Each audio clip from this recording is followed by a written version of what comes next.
Hi everyone and welcome to CUET PG Adda 24/7 और आप सभी का स्वागत है इस वीडियो में। और आज की इस वीडियो के अंदर हम समझने वाले हैं अबाउट सीवीटी पीजी ज़ूलॉजी। जितने भी स्टूडेंट ज़ूलॉजी से तैयारी कर रहे हैं तो उन सभी को ज़ूलॉजी एग्ज़ाम का पूरा सिलेबस पैटर्न मतलब ए टू जेड डिटेल्स आपको पता होनी चाहिए कि कौन सी यूनिवर्सिटी पार्टिसिपेट करती है, कितने बच्चे रजिस्टर होते हैं, कितने अपीयर होते हैं, क्या कट ऑफ रहती है और क्या आपका सिलेबस है, कैसे आपको प्रिपेयर करना है, एग्ज़ाम पैटर्न क्या है।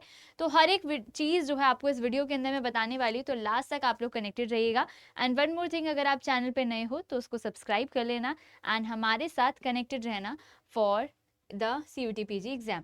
तो सबसे पहले अगर हम बात करें 2025 के डेटा की, तो ज़ूलॉजी के अंदर रजिस्टर्ड बच्चे 18,236 थे, लेकिन अपीयर किया था 15,735 स्टूडेंट्स ने। तो यहाँ पर एक चीज़ याद रखना बच्चों कि मैं हमेशा बोलती हूँ कि आपको ज़ूलॉजी के साथ साथ लाइफ साइंस का पेपर ज़रूर देना है, बिकॉज लाइफ साइंस का पेपर कोड कुछ ऐसा होता है कि आपको अलग अलग यूनिवर्सिटी में अलग अलग कोर्सेज में लाइफ साइंस के थ्रू एग्जाम मिलता है। कुछ सेंट्रल यूनिवर्सिटीज़ ऐसी भी हैं जो लाइफ साइंस के एग्जाम के बेसिस पर आपको ज़ूलॉजी में भी एडमिशन दे देती है। तो एक तरीके से ये आपका एक और चांस हो जाता है। मान लो अगर आपका ज़ूलॉजी का पेपर जो है अच्छा नहीं गया या आपको उसकी कट ऑफ के अकॉर्डिंग थोड़ा कम वाला कॉलेज मिल रहा है, तो आपको शायद लाइफ साइंस के रिगार्डिंग, आपको लाइफ साइंस के मार्क्स के अकॉर्डिंग आपको क्या पता अच्छी यूनिवर्सिटी मिल जाए और किसी और प्रोग्राम में। तो इसीलिए आपको ये ज़रूर देना है। तो यहाँ पर लाइफ साइंस का भी डेटा है कि आपका सबसे ज़्यादा बच्चा, अगर हम देखें ज़ूलॉजी, बॉटनी, लाइफ साइंस और माइक्रो में, तो सबसे ज़्यादा लाइफ साइंस में ही बैठता है 22,415 और अपीयर किया था 19,641 ने। ठीक है, तो इन दोनों पेपर को आपको ज़रूर देना है। इसके अलावा जिन बच्चों ने अपनी जो बैचलर्स है वो बायोलॉजी में की है, मतलब लाइफ साइंस में की है, तो वो बॉटनी का भी एग्जाम दे सकते हैं, माइक्रोबायोलॉजी का भी। तो मैक्सिमम आप 4 पेपर कोड को चूज कर सकते हो, तो चारों में से आप इनको कर सकते हो। ज़रूरी नहीं है कि चारों को करो, जो आपकी चॉइस हो। चलो एग्जाम पैटर्न की बात करते हैं। तो देखो सिंपल सा है कि आपके जो है 75 MCQ आपसे पूछे जाते हैं। ठीक है, इसमें 4 जो है आपको अगर हम बात करें, आपको +4 मिलता है करेक्ट के लिए। ठीक है, ठीक है, -1 आपको मिलता है इनकरेक्ट के लिए, अगर आप कोई भी गलत करते हो, मतलब कि आपकी नेगेटिव मार्किंग है। अगर आपने किसी क्वेश्चन को अनअटेम्प्ट छोड़ा है तो उसका आपका 0 रहता है कि ना कोई कटेगा ना आपको रिवॉर्ड होगा। अगर आपको बिल्कुल भी नहीं आता है वो, तो इससे अच्छा है कि आप उसको अनअटेम्प्ट कर दो ताकि वो आपका 0 हो जाए। ठीक है, इसके अलावा आपको इन क्वेश्चंस को करने के लिए 90 मिनट्स आपको मिलते हैं कि भाई 90 मिनट्स में आपको 75 क्वेश्चंस करने हैं, तो आप इजीली कर सकते हो। एक जो बहुत कॉमन क्वेश्चन बच्चों का आता है कि मैम क्या जनरल एप्टीट्यूड और ये सब है, बिल्कुल भी नहीं है। जो भी आपके 75 क्वेश्चंस होंगे वो आपके सिलेबस से आने वाले हैं। कोई आपकी रीजनिंग, जीके, जीएस, मैथ्स कुछ नहीं आने वाली। जस्ट आपका जो ज़ूलॉजी का सिलेबस है, मैं आपको दिखाऊंगी, उससे आपका पेपर आने वाला है। ठीक है, तो पेपर आपका होता है कंप्यूटर बेस्ड, सीबीटी मोड में होगा, आपका कंप्यूटर बेस्ड टेस्ट होता है। तो इसके लिए आपको पेन एंड पेपर की जरूरत नहीं है, डायरेक्टली आपको कंप्यूटर पे एग्जाम देना होता है। ठीक है, नेक्स्ट इंपॉर्टेंट चीज जो मैं आपको बता रही थी कि आप मैक्सिमम 4 पेपर कोड को चूज कर सकते हो। ठीक है, जैसे साइंस वाले बच्चे ज़ूलॉजी, बॉटनी, लाइफ साइंस और माइक्रोबायोलॉजी, इनमें से चूज कर लेते हैं, या जिसकी बॉटनी अच्छी नहीं होती वो बायोकेमिस्ट्री का पेपर कोड चूज कर लेता है। तो मतलब आप इस तरीके से 4 पेपर कोड का जो है चूज करके एग्जाम दे सकते हो। तो हर एक पेपर अलग अलग दिन पे होगा, तो आप इजीली जो है एग्जाम को पढ़ सकते हो। और 80% सिलेबस सबका सेम होता है। कुछ कुछ यूनिट्स हर एक पेपर में अलग है, जैसे ज़ूलॉजी में थोड़ी एनिमल्स वाली यूनिट है, तो बॉटनी में कुछ प्लांट्स वाली यूनिट है। बाकी जो कॉमन है, cell biology, biochemistry, molecular genetics, techniques, ये कुछ कॉमन यूनिट्स हो जाती हैं आपकी। ठीक है, तो आप मैक्सिमम अगर एक का भी पढ़ोगे तो आप बाकियों का भी 80% सिलेबस आप कवर अप कर लेते हो। ठीक है, मैक्सिमम। और यहाँ पर एलिजिबिलिटी की बात करें तो देखो ऐसे तो कोई एज लिमिट नहीं है कि आप इसी एज तक दे सकते हो एग्जाम, एज लिमिट कुछ नहीं है।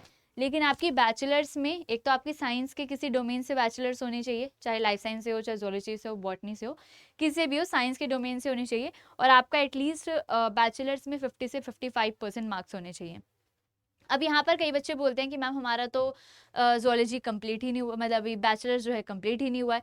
तो उसके लिए भी सिंपल सी बात है, अगर आपका बैचलर्स कंप्लीट नहीं हुआ है, डोंट वरी, अगर आप फाइनल ईयर में हो तो भी आप इस एग्ज़ाम को दे सकते हो। फॉर्म फिल करते हुए आप अपना रिजल्ट अवेट डाल दो कि वेटिंग में है, तो आपका इजीली एग्ज़ाम आपका हो जाएगा। और जो बच्चे पास्ड आउट हैं, जिन्होंने ड्रॉप लिया हुआ है, तो वो तो एग्ज़ाम दे ही सकते हैं, और जो अभी फाइनल ईयर में है, वो भी दे सकते हैं। सेकंड ईयर वालों को 1 साल वेट करना पड़ेगा, क्योंकि आप अगर फाइनल ईयर में हो तभी आप एग्ज़ाम दे सकते हो। ठीक है, सिंपल ये बेसिक क्वेरीज कंप्लीट हो गई। नेक्स्ट आते हैं आपकी यूनिवर्सिटी एंड कट ऑफ्स की। तो ये तो दिल्ली यूनिवर्सिटी की है। वैसे अगर हम बात करें ज़ूलॉजी के लिए, आपकी दिल्ली यूनिवर्सिटी है, बनारस हिंदू यूनिवर्सिटी है।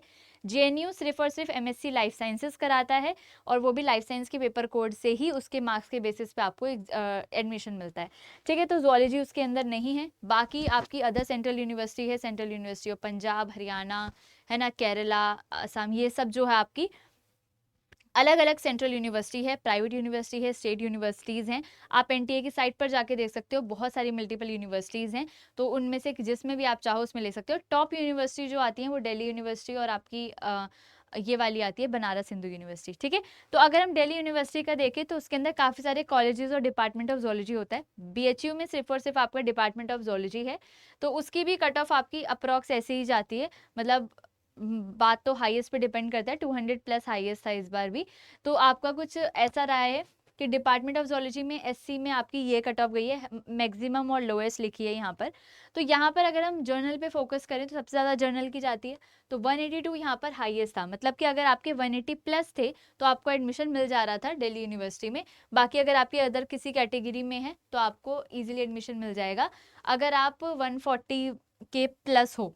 मतलब कि एक चीज़ याद रखना, देखो ये हो गए सेफ स्कोर कि आपको लास्ट तक का वेट करना पड़ेगा, वो भी जब अगर आपके पास सीट बचेगी, सीट नहीं बची तो वो ब्लैंक हो जाएगा भाई, समझ रहे हो। तो ये जो आपकी यूआर कैटेगरी वाले हैं वो तो भाई सतर्क रहो, उन्हें तो भाई 170 प्लस में ही मिला है। ये है बस 160 163, तो मतलब एक मान लो 160 प्लस में आपको यूआर में मिला है। बाकी तो मतलब अगर आपको फर्स्ट कट ऑफ में चाहिए तो फिर आपको वही 180 190 प्लस आपको अपने स्कोर रखना है। बाकी अदर बीएचयू वगैरह की भी यूनिवर्सिटी, बीएचयू यूनिवर्सिटी की भी ऐसी गई है, 180 प्लस ही आपका रहा है कट ऑफ में। तो आप अपनी तैयारी को उसी तरीके से करो जहाँ पर आप एक बहुत अच्छी जगह पर लाई कर जाओ। अब तैयारी करने के लिए सबसे मेन इंपॉर्टेंट होता है बच्चों सिलेबस। तो ये आपका है सीयूटी पीजी ज़ूलॉजी का सिलेबस, जिसको आपको चेकआउट करके अच्छे से पढ़ना है, उसको एनालाइज करना है। ठीक है, तो यहाँ पर जब आप देखोगे तो आपके अराउंड 14 यूनिट्स हैं। ठीक है, और ये सारी यूनिट्स जैसे कि सेल बायोलॉजी, जिसके अंदर आप पूरे सेल्स के बारे में पढ़ते हो, बायोकेमिस्ट्री में आप अपने फंडामेंटल प्रोटीन्स के बारे में पढ़ते हो, nucleic acid, carbohydrate, lipid, enzyme, इन सब के बारे में। मॉलिक्यूलर बायोलॉजी में आप पूरा सेंट्रल डोग्मा पढ़ते हो, replication, transcription, translation, operons, DNA organization, DNA repair, mutations, ये सब पढ़ते हो। इकोलॉजी हो गया इन्वायरमेंट का, इवोल्यूशन हो गया कि आपने कैसे इवॉल्व किया है, बायोडाइवर्सिटी हो गया। इम्यूनोलॉजी में आप एंटीबॉडी, एंटीजन, ये सब पढ़ते हो। जेनेटिक्स में आप लोग पूरा का पूरा हेरिडिटी वगैरह को पढ़ते हो, कैसे कैरेक्टर पास ऑन हो रहे हैं। बायोटेक्निक्स में आपका माइक्रोस्कोपी, क्रोमेटोग्राफी, इलेक्ट्रोफोरेसिस, ब्लॉटिंग हो गया, पीसीआर हो गया, है ना, और इसके अलावा स्पेक्ट्रोस्कोपी हो गया, कुछ एलिजा वगैरह वाले टेस्ट हो गए, तो ये सब आप बायोटेक्निक्स में पढ़ते हो। वर्टिब्रेट इनवर्टिब्रेट आपका प्रॉपर एनिमल डाइवर्सिटी हो गया। डेवलपमेंटल बायोलॉजी में आप कुछ मॉडल ऑर्गेनिज्म का डेवलपमेंट पढ़ते हो, जैसे एम्फीबियंस का डेवलपमेंट, मैमल्स का डेवलपमेंट, बर्ड्स का डेवलपमेंट हो गया, है ना। बायोस्टैटिक हो गया, कुछ स्टैटिक मीन्स को हम पढ़ते हैं, मीन, मोड, मीडियन हो गया, स्टैंडर्ड डेविएशंस हो गया। एनिमल फिजियोलॉजी के अंदर हम हमारे बॉडी के हर एक सिस्टम के बारे में पढ़ते हैं, सर्कुलेटरी, डाइजेस्टिव, रेस्पिरेटरी, नर्वस, है ना, एंडोक्राइनोलॉजी, तो सारे सिस्टम्स के बारे में पढ़ते हैं। रिकॉम्बिनेंट डीएनए टेक्नोलॉजी में आप डीएनए की क्लोनिंग पढ़ते हो, कैसे क्लोन करते हैं, क्या यूज़ होते हैं, वेक्टर क्या है, मेथड्स क्या हैं, है ना। इसके अलावा एनिमल सेल कल्चर कैसे होता है ना, ये सारी चीज़ें आप रिकॉम्बिनेंट डीएनए टेक्नोलॉजी में पढ़ते हो।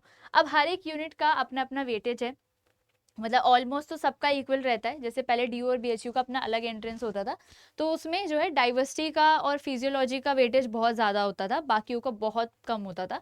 लेकिन अब सीयूटी पीजी के अंदर ऑलमोस्ट सबका जो वेटेज है इक्वल रहता है। कुछ कुछ आपके क्वेश्चन वगैरह में थोड़ा ऊपर नीचे रहता है, जैसे कि अगर हम बात करें इम्यूनोलॉजी हो गया, सेल बायोलॉजी, मॉलिक्यूलर की काफ़ी ज़्यादा वेटेज है।